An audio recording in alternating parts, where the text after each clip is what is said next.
Well, the cost of cars, both new and used, is way up. In fact, the average price for a brand new vehicle recently shattered the previous record, hitting more than $45,000. So when your car is not running smoothly, you have a pricey decision to make: repair it or get something new. 3 on your side, Susan Campbell is here to break that down.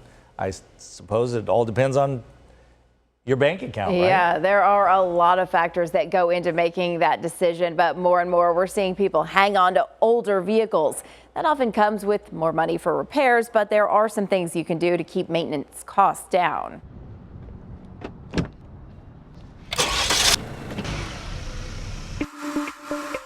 How many miles does your car have on it? 250 is pretty much target for anybody. I mean, you can get a lot of miles out of your car. And now more people are choosing to keep older cars as the cost of both new and used vehicles goes up. According to IHS Markit, the average age of vehicles on the road hit an all-time high this year at 12.1 years. 2 decades ago, the average car was less than 10 years old. People are spending a little more to maintain and repair their car than they had in the past. Jim Garnand owns High Tech Car Care in Central Phoenix. He says drivers who are trying to decide whether to repair or replace a vehicle have to consider several things, like what's the cost of repairs compared to the actual value of the car? Can you save money with a more fuel-efficient vehicle? And how much will taxes, registration, and insurance on a new car cost?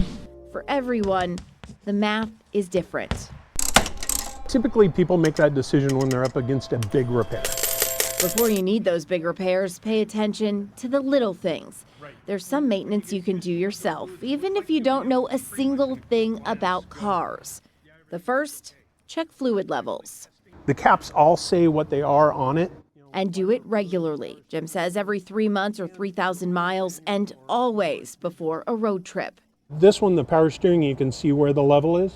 If you've never done it or need a little refresher, here's how to check your oil. You just pull it out of the tube, wipe off the old oil, and put it back in. And when you pull it out, you can read the oil level by where the fluid is on the stick. This one's full between those 2 dots is considered correct. If you get below that dot, you need to add a quart. Another critical fluid in your car, the coolant. One of the primary components is the radiator cap. There's actually 2 seals on it. If you see gaps in that, or if you see cracks in the rubber, you know it needs to be replaced. You can do that yourself too. It's inexpensive and it's easy. Good reason to buy a car is because you had a life-changing event. You have kids, you got a big dog, you want to do something. That's a good reason to buy another car, or because you want to. It's never a good reason because you failed to maintain it. Tires are another easy thing to check on your own. It's not just the tire pressure. You also want to look at the tread. You can do that by using a penny. Just put it into the groove, head down. If you can see the top of President Lincoln's head, your tires are worn out and should be replaced. So a couple quick things that you can do yourself. Obviously, the maintenance is critical. Oh, yeah. And if you were ever to have a flat tire, do you know how to change your tire? I've done it before. I can do it. I can get it up on the jack. Nice. I can do it. Not a problem. Nice. Great job. I don't want to, though. No, I know. Especially in the summer. It's not fun.